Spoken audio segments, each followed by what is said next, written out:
Hand फूट mouth infection. आता हे नवीन कुठला आजार? डॉक्टरांनी सांगितलंय मुलाला हँड फूट माउथ डिझीज झालाय. बापरे, नावच एवढं भयंकर आहे. वरून डॉक्टर म्हणतात इलाज पण नाही. मग हे कांजण्या आहे का? नाही, शेजारची काकू म्हणत होती हे तर गोवर आहे. हे सगळं कन्फ्युजन जर तुमच्या मनात असेल तर हा व्हिडिओ शेवटपर्यंत नक्की बघा. नमस्कार, मी डॉक्टर वर्षा भोसले. मी एक बालरोग तज्ञ आहे आणि अशीच वेगवेगळ्या सायंटिफिक इन्फॉर्मेशन आम्ही आमच्या चॅनलवर घेऊन दर मंगळवारी येत असतो. तुम्हाला जर कंटेंट आवडत असेल तर सबस्क्राईब करा आणि बेल आयकॉन दाबलं तर तुम्हाला नोटिफिकेशन पण मिळेल. व्हिडिओ आवडल्यास लाईक करा आणि ज्यांना गरज असेल त्यांच्याशी शेअर करा. चला तर मग मूळ विषयाकडे वळूया. तर हँड फूट माउथ इन्फेक्शन हा एक व्हायरल इलनेस आहे आणि तो नवीन नाहीये. हा दरवर्षी मुलांमध्ये होत असतो. तर साधारण जून महिन्यानंतर ते 1 ऑक्टोबर-नोव्हेंबर महिन्यापर्यंत हा आजार होत असतो मुलांना. साधारण 5 ते 7 वर्षाच्या खालच्या मुलांना ह्याचं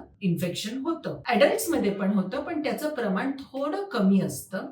लहान मुलांमध्ये त्याचं प्रमाण जास्त असतं. हे एका व्हायरसमुळे होतं. या व्हायरसचं नाव आहे कॉक्सॅकी व्हायरस. हा पसरतो कसा? हा एका मुलापासून दुसऱ्या मुलापर्यंत पसरतो. थुंकीतून ड्रॉपलेट्स, आपल्या थुंकीचे जे ड्रॉपलेट्स उडतात खोकताना, शिंकताना किंवा नाकातनं, याच्यामुळे हा पसरतो. हे हात इन्फेक्टेड पर्सनचे, इन्फेक्टेड मुलाचे जर कुठे टेबलला, कपड्यांना लागले आणि ते दुसऱ्या मुलाच्या तोंडात गेले तरी पण हे इन्फेक्शन होतं. अगदी कधी कधी संडासा थ्रू पण हे इन्फेक्शन होऊ शकतं. तर कॉमन सेटिंग्स आहेत स्कूल, डे केअर सेंटर्स किंवा पाळणा घर. याच्यामध्ये एकदा एका मुलाला झालं तर हे सगळ्यांमध्ये खूप तीव्रतेने पसरतं. हा जो आजार आहे ह्याच्यामध्ये मूळ काय काय लक्षणं आपल्या लक्षात येतात.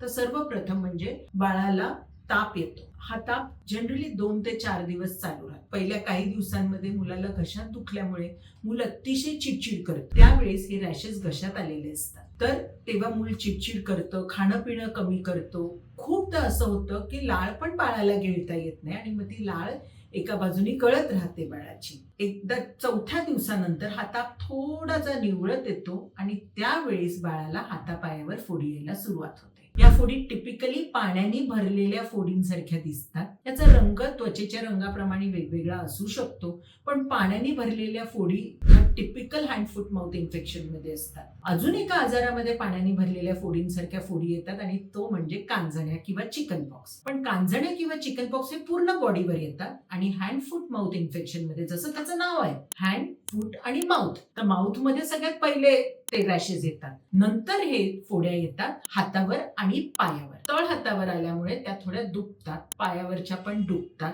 कधी कधी ढुंगणावर पण हे रॅशेस येतात. पण टिपिकल ह्याचं डिस्ट्रीब्युशन आहे हँड, फूट आणि माउथ. त्यामुळेच या आजाराचं नाव हँड फूट माउथ इन्फेक्शन असं आहे. तर या आजारावर उपचार काय? आता या आजारासाठी फारसे उपचार नाही. हा आजार हा सेल्फ लिमिटिंग आहे, म्हणजे त्याची एक काळ आहे आणि तिथून तो निघून जातो आपल्या शरीराच्या बाहेर. मात्र तो आजार जेव्हा असतो ना तेव्हा बाळाला अतिशय दुखतं, जेवण कमी करतो आणि मेन इम्पॉर्टंट कॉम्प्लिकेशन म्हणजे डिहायड्रेशन. बाळाच्या शरीराचं पाणी कमी होतं कारण की बाळ तोंडाने काहीच घेत नसतं. तर याच्यासाठी डॉक्टर बऱ्याचदा पॅरासिटामॉल किंवा क्रोसिन सिरप हे देतात. ह्याच्यामुळे बाळाचं जे दुखणं असतं ते कमी होतं, बाळाचा ताप कमी होतो. तर पॅरासिटामॉल हे औषध अगदी 4 ते 6 तासाच्या अंतरावर बाळाला दिलं जातं. रुटीन औषधांचा आणि पॅरासिटामॉलचा व्हिडिओ माझा आहे, तो तुम्ही बघू शकता. त्याची लिंक इथे वर येईलच. त्याच्यानंतर म्हणजे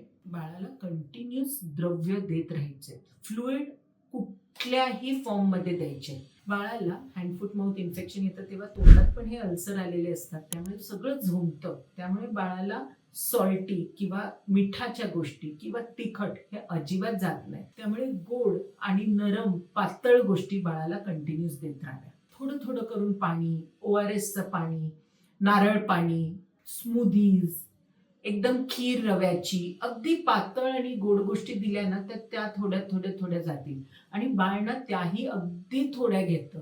पण थोड्या थोड्या अंतरावर थोडं थोडं थोडं करून देत राहायचं, म्हणजे बाळाचं शरीराचं पाणी कमी होत नाही. एक मेजर कॉम्प्लिकेशन ज्याच्यासाठी मुलं ऍडमिट होतात आमच्या हॉस्पिटलमध्ये ते म्हणजे शरीराचं पाणी कमी होणं किंवा डिहायड्रेशन होणं. ते न होऊ देण्यासाठी पॅरासिटामॉल हे औषध, त्याला पेन थोडा कमी होतो आणि द्रव्य देत राहायचे बाळाला कंटिन्युअस. कधी कधी डॉक्टर्स जर तोंडात खूपच अल्सर असतील तर एक मलम देतात. तो मलम बोटावर लावून आतमध्ये लावायचा असतो. त्याचं नाव मी तुम्हाला डिस्क्रिप्शन बॉक्समध्ये देते. ते बोटावर घेऊन जर लावलं खाण्याच्या 15 मिनिट आधी तर ती जागा थोडी सुन्न होते आणि बाळांना थोडंफार तरी खाता येतं. पेन थोडा कमी होतो, फिवर कमी होतो, पण हे रॅशेस निदान 7 दिवस तरी राहतात. आता बाळाला ताप गेला आहे, बाळ थोडंफार खाऊ लागला आहे, तरी पण आपल्याला काय वाटतं की त्यांनी शाळेत जावं.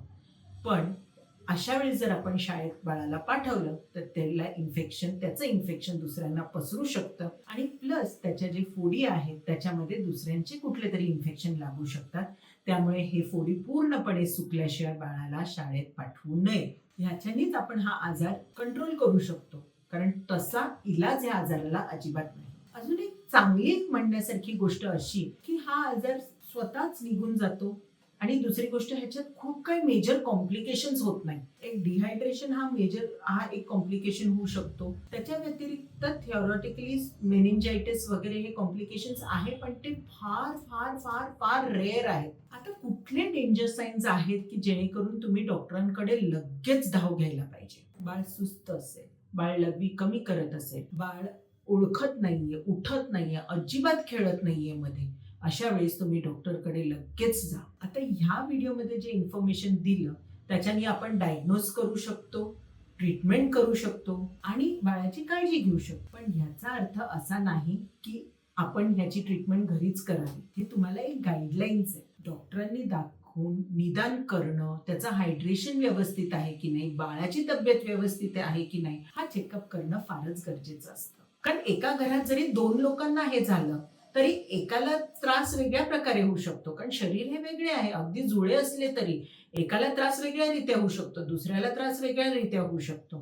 त्यामुळे डॉक्टरांना दाखवणं गरजेचं आहे. असेच आजार जे आता चालू आहेत त्याच्याबद्दलची इन्फॉर्मेशन आम्ही पुढच्या आठवड्यात घेऊन येणार आहोत. तर व्हिडिओ नक्की बघा पुढच्या मंगळवारी. नमस्कार. Happy parenting, happy childhood.